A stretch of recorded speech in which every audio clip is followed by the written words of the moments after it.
ஏதாவது அழுத்தம் இருக்குமோன்னு நினைக்கிறீங்களோ? அழுத்தமா? நமக்கா?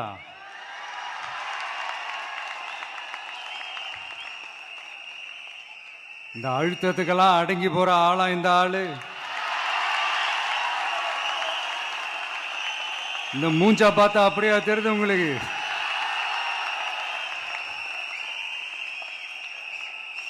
அதனால அப்படியெல்லாம் நடக்காது.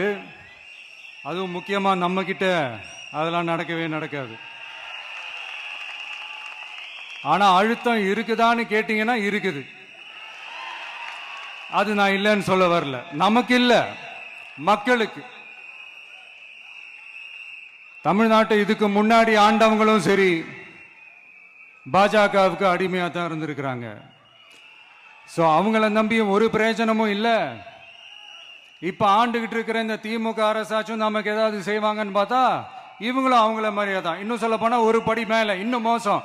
அவங்களாச்சும் நேரடியா சரண்டர் ஆகி இருப்பாங்க, இவங்க மறைமுகமா சரண்டர் ஆகி இருக்கிறாங்க. அவ்வளவுதான் வித்தியாசம். அதனால நீங்க பாத்தீங்கன்னா அவங்களோட அந்த வேஷம் கலைஞ்சிடக்கூடாதுன்றதுக்காக இந்த கலர் கலரா கவர்ச்சிகரமான இந்த அறிவிப்புகள்லாம் வெளியிடுறாங்க. நோட்டீஸ் பண்ணியிருப்பீங்கன்னு நினைக்கிறேன்.